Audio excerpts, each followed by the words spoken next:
Friends, welcome to our channel Random Bus. బుల్లితెరలో ప్రసారమయ్యే biggest reality show Big Boss. ఇక తెలుగులో విజయవంతంగా 7 సీజన్లను పూర్తి చేసుకున్న ఈ షో ఇప్పుడు ఎన్నో సీజన్లో అన్లిమిటెడ్ ఫన్ అండ్ ఎంటర్టైన్మెంట్ అంటూ చెప్పారు బిగ్ బాస్ టీమ్. కానీ ఈ నయా సీజన్ మొదలై 2 వారాలు గడిచినప్పటికీ సరైన కంటెస్టెంట్స్ లేకపోవడంతో ఈ షో అనుకున్నంత ఆసక్తిగా అయితే సాగట్లేదనే చెప్పాలి. ఇక గత వారం టాస్కులు గొడవలతో కాస్త రంజుగానే సాగింది. ఇందులో భాగంగా 2వ వారం ఎలిమినేషన్స్లో భాగంగా శేఖర్ భాష ఎలిమినేట్ అయ్యాడు. కానీ ఈ ఎలిమినేషన్ న్యాయంగా జరగలేదని చాలామంది ప్రేక్షకులు ఫీల్ అవుతున్నారు. హౌస్లో ఉన్నంతసేపు శేఖర్ భాష అందరితో సరదాగా ఉన్న హౌస్మేట్స్ అంతా కలిసికట్టుగా బయటకు పంపడం కరెక్ట్ కాదని అంటున్నారు ఆడియన్స్. ఇక హౌస్ నుండి బయటకు వచ్చిన తర్వాత బిగ్ బాస్ బస్ అనే షోలో కాసేపు ముచ్చటించాడు శేఖర్ భాష.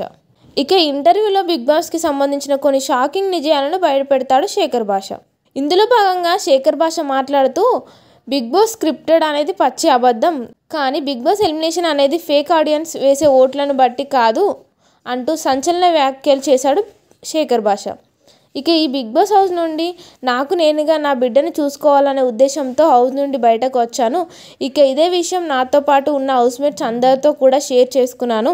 దీంతో వాళ్ళందరూ ఎలిమినేట్ అయినా పర్వాలేదా అని అడిగారు. కానీ నాకు నా బిడ్డని చూసుకోవడం ఇంపార్టెంట్ అని చెప్పడం వల్లే అందరూ కలిసి నన్ను హౌస్ నుండి బయటకు పంపించారు. అంతేకాని ఆడియన్స్ వేసే ఓట్లని బిగ్ బాస్ ఏమాత్రం పట్టించుకోడని అంటూ చెప్పాడు శేఖర్ భాష. ఇక ఎలిమినేట్ అయినందుకు నాకేం బాధగా లేదు. నాగార్జున గారు నాకు కొడుకు పుట్టాడని చెప్పినప్పటి నుండి నా బిడ్డను ఎప్పుడెప్పుడు చూస్తానా అని ఎంతో ఆనందంగా ఉంది అంటూ చెప్పాడు. ఇక ఆ తర్వాత ప్రస్తుతం టాప్ 5లో ఉన్న వాళ్ళలో ఎవరు గెలవాలని అనుకుంటున్నారని అడగ్గా టాప్ 5 గురించి కాదు, కానీ మన హైదరాబాద్ అచ్చ తెలుగు అమ్మాయి సీత గెలిస్తే బాగుంటుంది అనుకుంటున్నాను. చిన్న వయసులోనే ఒక మంచి స్పిరిట్తో వచ్చింది. పైగా గడిచిన 7 సీజన్స్ ఒక్క లేడీ కంటెస్టెంట్స్ కూడా గెలవలేదు అని మనసులో మాట బయటపెట్టాడు శేఖర్ భాష. మరి శేఖర్ భాష ఎలిమినేషన్పై మీ అభిప్రాయం ఏంటో కామెంట్ రూపంలో మాకు తెలియజేయండి. ఇలాంటి మరిన్ని ఇంట్రెస్టింగ్ బిగ్ బాస్ ముచ్చట్ల కోసం మన ఛానల్ని ఇప్పుడే సబ్స్క్రైబ్ చేసుకోండి. Thank you for watching.